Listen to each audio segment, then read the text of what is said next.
Mark chapter 5. They went across the lake to the region of the Gerasenes.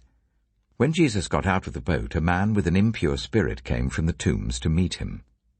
This man lived in the tombs, and no one could bind him any more, not even with a chain. For he had often been chained hand and foot, but he tore the chains apart and broke the irons on his feet. No one was strong enough to subdue him. Night and day, among the tombs and in the hills, he would cry out and cut himself with stones. When he saw Jesus from a distance, he ran and fell on his knees in front of him. He shouted at the top of his voice, "What do you want with me, Jesus, Son of the Most High God? In God's name, don't torture me." For Jesus had said to him, "Come out of this man, you impure spirit." Then Jesus asked him, "What is your name?" "My name is Legion," he replied, "for we are many." And he begged Jesus again and again not to send them out of the area. A large herd of pigs was feeding on the nearby hillside. The demons begged Jesus, "Send us among the pigs.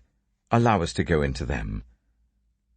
He gave them permission, and the impure spirits came out and went into the pigs. The herd, about 2,000 in number, rushed down the steep bank into the lake and were drowned. Those tending the pigs ran off and reported this in the town and the countryside. And the people went out to see what had happened. When they came to Jesus, they saw the man who had been possessed by the legion of demons sitting there, dressed, and in his right mind.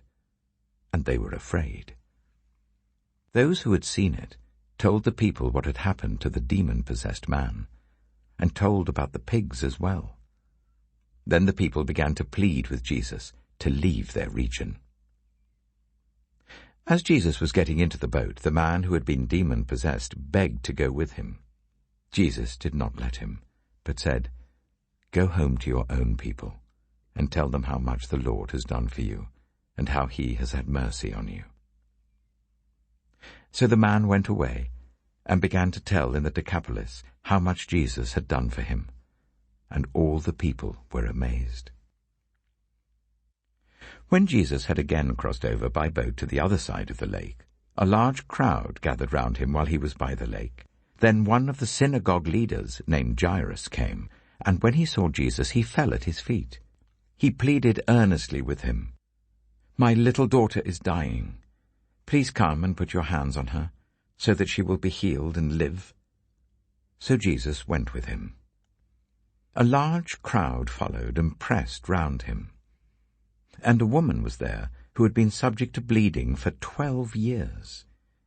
She had suffered a great deal under the care of many doctors and had spent all she had, yet instead of getting better, she grew worse.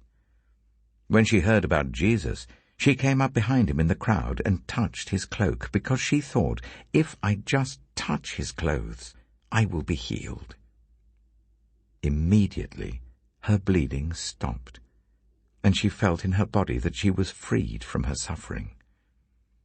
At once, Jesus realized that power had gone out from him.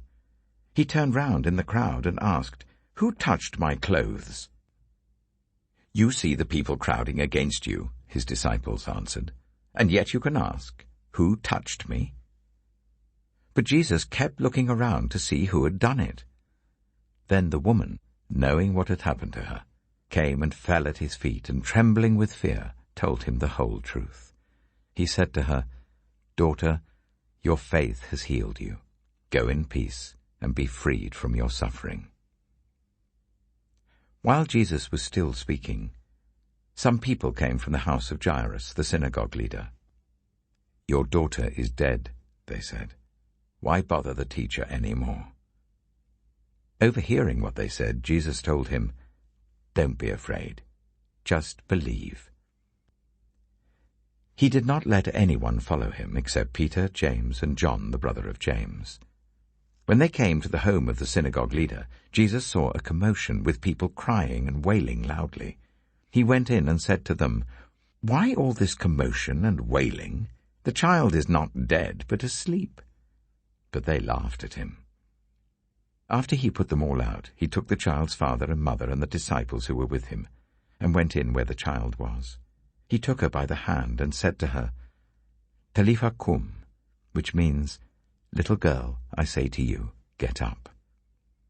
Immediately the girl stood up and began to walk around. She was 12 years old. At this they were completely astonished.